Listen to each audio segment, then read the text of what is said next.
V dnešnom videu sa pozrieme na Fortnite zostavu za 577 €. Aké komponenty sme tam použili, koľko bude mať FPS ako v Fortnite a aká je kvalita jednotlivých komponentov, sa zviete v dnešnom videjku. Takže ľudia, ja vás zdravím pri ďalšom videjku zo série skladania počítačov a z podsérie Fortnite zostav. Keďže ste si písali o Fortnite zostavu do 500 € alebo okolo 500 €, ale kámo, ono to je reálne ťažké postaviť do takejto sumy, keďže 500 € je fakt budget a držať to v nejakej kvalite, v nejakom výkone, kámo, to sa až tak nedá. Takže ak hľadáš zostavu, kde pôjde Fortnite na 250 FPS, vydrží dlho, keďže z kvalitných komponentov nebude hučať lietadlo a nebude ti vyhrievať celú tvoju milovanú detskú izbu, tak si na správnom mieste a pozeraj až do konca. A keďže idú Vianoce a počítač môže byť ideálny vianočný darček, tak v rýchlosti vám poviem, že u mňa na Instagrame, keď pôjdete, môžete mi napísať a vysávam vám počítač na mieru, na to, čo presne vy chcete, na aké hry presne vy chcete, alebo keď chcete počítač na prácu, na grafiku, na strianie videa. Kontaktujte ma,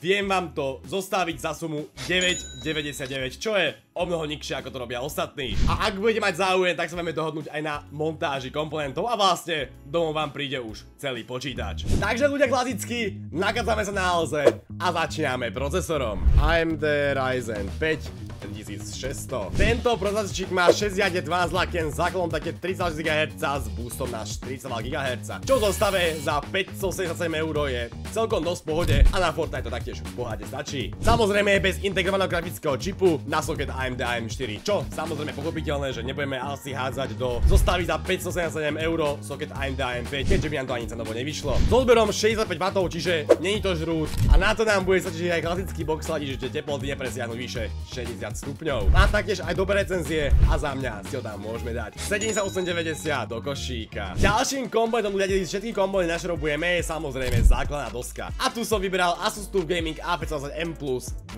Je to, hneď hovorím, bez Wi-Fi. Takže kto nemá natiahnutý kábel do izby, tak samozrejme môže to byť problém, keďže nebudete mať internet, ale dá sa to vyriešiť takouto antenkou za pár šupov. Je na socket AMD AM4, čo nám pochopiteľne sedí, a taktiež mám miesto na 4 DDR4 rámky s maximálnou frekvenciou 4800 MHz. Čo nám dneska taktiež bude stačiť. Je to micro ATX, keďže tejto cenovke není moc dosieka ani casek na výber, tak musíme to takto ladiť. Tu sa proste robia kompromisy v takýchto cenách. Samozrejme doska má aj miesto na jedno NVMe SSDčko, takže na hry nám je také 1 TB bude bohate stačiť. Čo sa týka kvality, podľa mňa nemôžem nič povedať, má to 49 hviezdičky a taktiež s procesorom 3. generácie bude úplne kompatibilné. Takže ľudia, poďme sa tam dať 67,90 do košíka. Ďalším ľudia dôležitým komponentom je samozrejme grafická karta, ale ešte predtým by som bol rád, keď vidieť, že dole pod videjkom, kde je čierne tlačítko odoberať, ktoré by sme proste stlačiť, pretože chcem dať do konca leta 50 odberateľov a ľudia takéto percento z vás ma neodoberá, chalani. Toto nemôžete myslieť vážne. Chlapci, je to zdarma, môžete to hocikedy zrušiť a na to extrémne motivuje tvoriť ďalšie takéto videjka a radiť vám tu s počašmi zdarma, čo si samozrejme zaslúži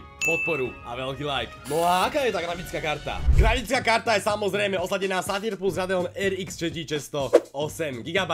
Ešte donedávna bola v zlave za 199 € od značky XFX. Zatiaľ nie na sklade, ak do skladňa, tak ju tam samozrejme dajte, pretože je to v podstate úplne to isté. Kvalitovo podľa mňa bude lepšia očisiť táto, ale XFX není zlá značka a samozrejme Fortnite by mala úplne pohode ťahať. Frekvencia pamäte 14 000 MHz, ale to na PCI Express 4.0 a my na doske máme PCI Express 3.0, čiže tam bude trošku katovaná tá maximálna rýchlosť, pretože je nejaký rozdiel medzi prenosovou šírkou PCI 3.0 a PCI 4.0, ale to sa môže dozvieť na mojom TikToku. Takže ľudia sa tam môžeme dať 290 do košíka. Ďalším dôležitým komponentom ľudia samozrejme zostave je operačná pamäť, čiže nejaké tie rámky. Tu som vybral klasické Kingston Fury 60 GB DDR4 s frekvenciou 3200 MHz s časovaním CL16 Beast Black. Je to, kámo, asi v tejto cenovke najlepšie rámky. Hodnotenie 4,9D až 566 recenzií, samozrejme veľmi pozitívnych. Nejdem sem dávať 32 GB rámku, keďže tých 16 malo vo Fortnite zostave bude stačiť,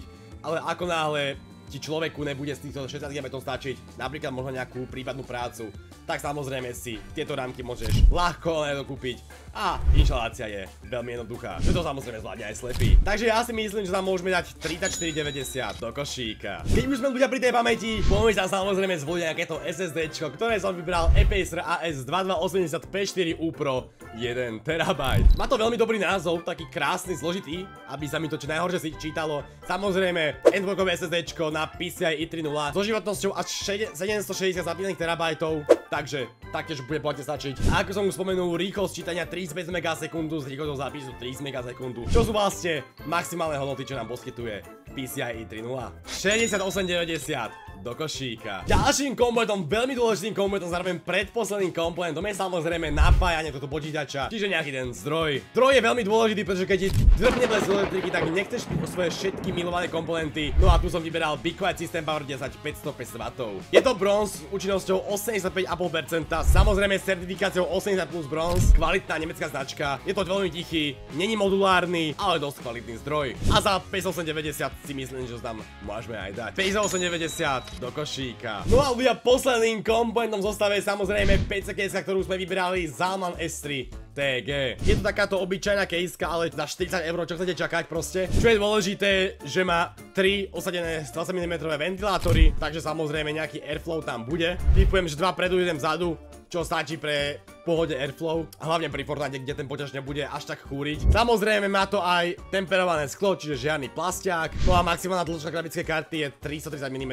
čiže na to tam všetko krásne vejde. Takže 40 € aj 90 centov do košíka. Takže ľudia, nakazame sa na konci videjka a výsledná suma tohto počítača je 577 € aj 30 centov, čože splnené, splnili sme to. Ukázal som vám to, že to ide presne na sumu 577 €. Samozrejme, komponenty sú kvalitné, výslednú sumu a kvalitu sme splnili, ale či splníme aj 250 FPS plus, si ukážeme v benchmarku tohto videa. Takže máme tu performance mod na low, 306 FPS, 279, 263, 270, 295 na 300 to šplhá, čo je brutálne, musím povedať. Takže performance na Epic okolo 313, 312 FPS, DirectX 12 na low okolo 250 FPS, čo je brutálne.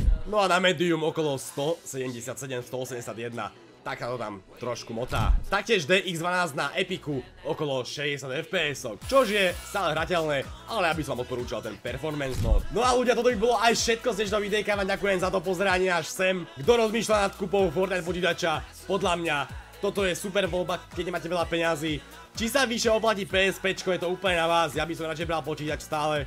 Pretože proste ja som skôr komputer, gamer. Napíšte mi do komentáru, či radšej preferujete konzolu alebo počítač. Taktiež budem samozrejme rád za váš názor. A napíšte mi, do akej sumy by ste chceli ďalšiu dostavu. Ak tu bude väčší počet lajkov, vyskúšam spraviť ešte pod 500 € na dostavu, ale tam už bude extrémne veľa kompromisov, možno aj na kvalite a taktiež aj na výkone. Ak máte záujem o službu, poďte na mieru, kontaktuj ma na Instagrame a určite sa dohodneme. No a ja ti ďakujem za to pozranie až sem. Keď sa ti videjko páčilo, zanechaj odber a like a my sa vidíme pri ďalšej PC zostave. Ďakujem krásne, užívajte deň, skladne počítače a čaute.